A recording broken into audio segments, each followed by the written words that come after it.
So the first one I want to talk about is the difference and similarities between the structure of the federal government and the structure of a state government, specifically Georgia's government.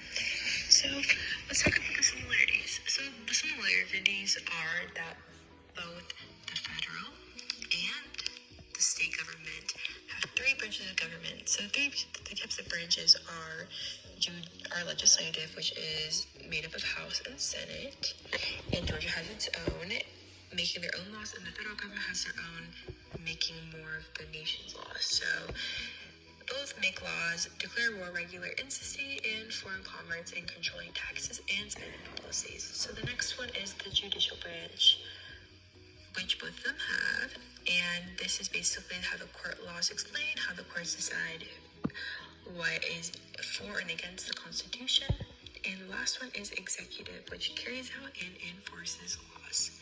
So those are the three main branches of government. So let's go into what our differences are.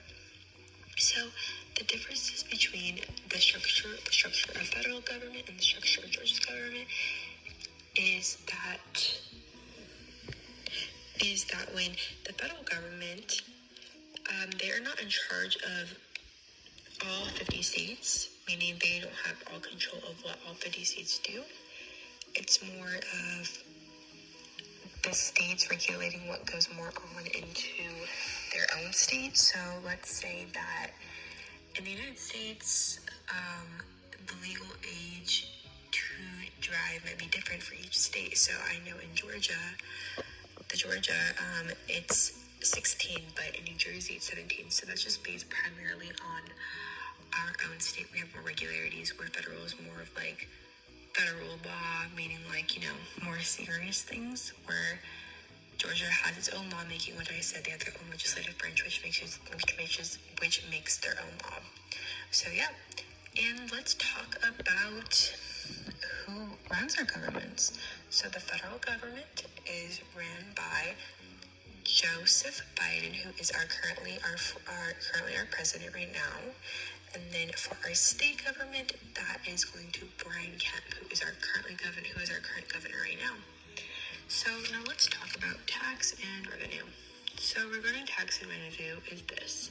So in the federal government, the majority of states have income tax, but their rules and rates can vary widely. So you can have, especially in Georgia, we have in different areas in Georgia, we have different types of taxes in different cities. So I know in Forsyth County, we might have a different one than it is in Gwinnett County. So it honestly varies upon the region. And federal taxes are progressive with higher rates and higher levels, and some state classes have a progressive tax system where they impose flat tax rate income. So based on these conclusions, we can definitely see there's such a big difference between the federal and state government, but they both play really major roles in how our government works and how citizens are able to follow and regulate rules. So that is all for today, and thank you so much for tuning in. Have a great day.